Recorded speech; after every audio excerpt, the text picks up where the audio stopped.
Trading చేసే వాళ్ళలో majority of peoples leverage అనే వర్డ్ వినే ఉంటారు. చాలా మందికి లివరేజ్ అనే వర్డ్ వినగానే కన్ఫ్యూజ్ అవుతారు. అసలు లివరేజ్ అంటే ఏంటిది? లివరేజ్ ఎలా పనిచేస్తది? లివరేజ్ తో ఎలా కేర్‌ఫుల్ గా ట్రేడ్ చేయాలన్నది ఈ వీడియోలో క్లియర్‌గా ఎక్స్‌ప్లెయిన్ చేస్తాను. ఇది చాలా ఇంపార్టెంట్ టాపిక్. స్కిప్ చేయకుండా చూడండి. మీరు బిజీగా ఉంటే వాచ్ లెటర్‌లో యాడ్ చేసి ఫ్రీ అయిన తర్వాత చూడండి. Welcome to Sharath trading and financial education.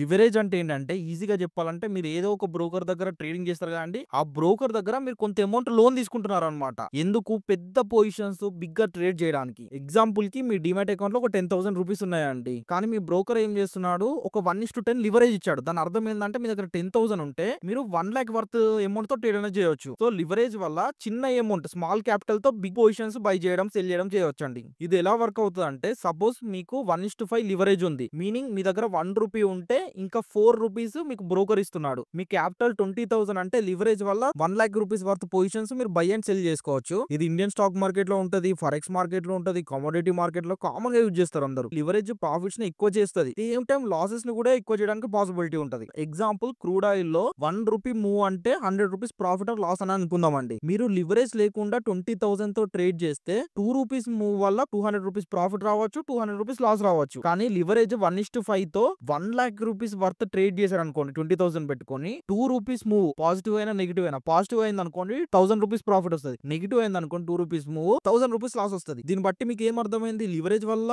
మంచి ఎడ్జ్ ఉంటది, ఫాస్ట్ గా ప్రాఫిట్స్ వస్తాయి, కానీ లాసెస్ కూడా ఫాస్ట్ గా రావడానికి అవకాశం ఉంటది. అందరికీ లివరేజ్ అనేది అట్రాక్టివ్ గా అనిపిస్తుంది, కానీ రిస్క్ మేనేజ్మెంట్ లేకుండా చేస్తే అది చాలా డేంజర్. లివరేజ్ ని యూజ్ చేసినప్పుడు కంపల్సరీ మీరు చేయాల్సిన ఫస్ట్ పాయింట్ వచ్చేసి స్టాప్ లాస్ కంపల్సరీ పెట్టాలి. సెకండ్ పాయింట్ స్మాల్ క్యాపిటల్ తో హ్యూజ్ లివరేజ్ అనేది అవాయిడ్ చేయండి. 1:3, 1:4, 1:5 చేయండి. ఎందుకంటే ఫారెక్స్ మార్కెట్ లో, క్రిప్టో మార్కెట్ లో కొన్ని టైమ్స్ 1:100, 1:200, 1:500, 1:2000, 1:, అన్లిమిటెడ్ కూడా వస్తుంది. కాబట్టి ఎంత అమౌంట్ కి ఎంత లివరేజ్ పెట్టుకోవాలో ఫస్ట్ ఆలోచించుకోండి. థర్డ్ పాయింట్ ప్రాపర్ స్ట్రాటజీతో మాత్రమే ట్రేడ్ అనేది చేయండి. ఫైనల్ వర్డ్ వచ్చేసి లివరేజ్ తో ఒక రాంగ్ ట్రేడ్ చేశారు అనుకోండి, మీ క్యాపిటల్ మొత్తం జీరో అయిపోద్ది. సమరీ వచ్చేసి లివరేజ్ అంటే చిన్న మనీతో బిగ్ ట్రేడ్ చేయడం, కానీ ప్రాఫిట్ అండ్ లాస్ రెండు స్పీడ్ గా జరుగుతాయి. మీ రిస్క్ టాలరెన్స్ బట్టి లివరేజ్ ని యూజ్ చేయండి. ఈ వీడియో మీకు యూస్ఫుల్ అయినట్టయితే లైక్ చేయండి, మీ ట్రేడింగ్ ఫ్రెండ్స్ కి షేర్ చేయండి. ఇలాంటి వీడియోస్ పోస్ట్ చేసిన వెంటనే నోటిఫికేషన్ ద్వారా రావాలనుకుంటే బెల్ ఐకాన్ మీద ప్రెస్ చేయండి. ఇంకా ట్రేడింగ్ కి సంబంధించి ఏమైనా డౌట్ ఉంటే కామెంట్ సెక్షన్ లో కామెంట్ చేయండి. దాని మీద నేను ఒక ఫుల్ వీడియో అనేది ప్రొవైడ్ చేస్తాను. Thank you so much. This is Sharath signing off. జై హింద్.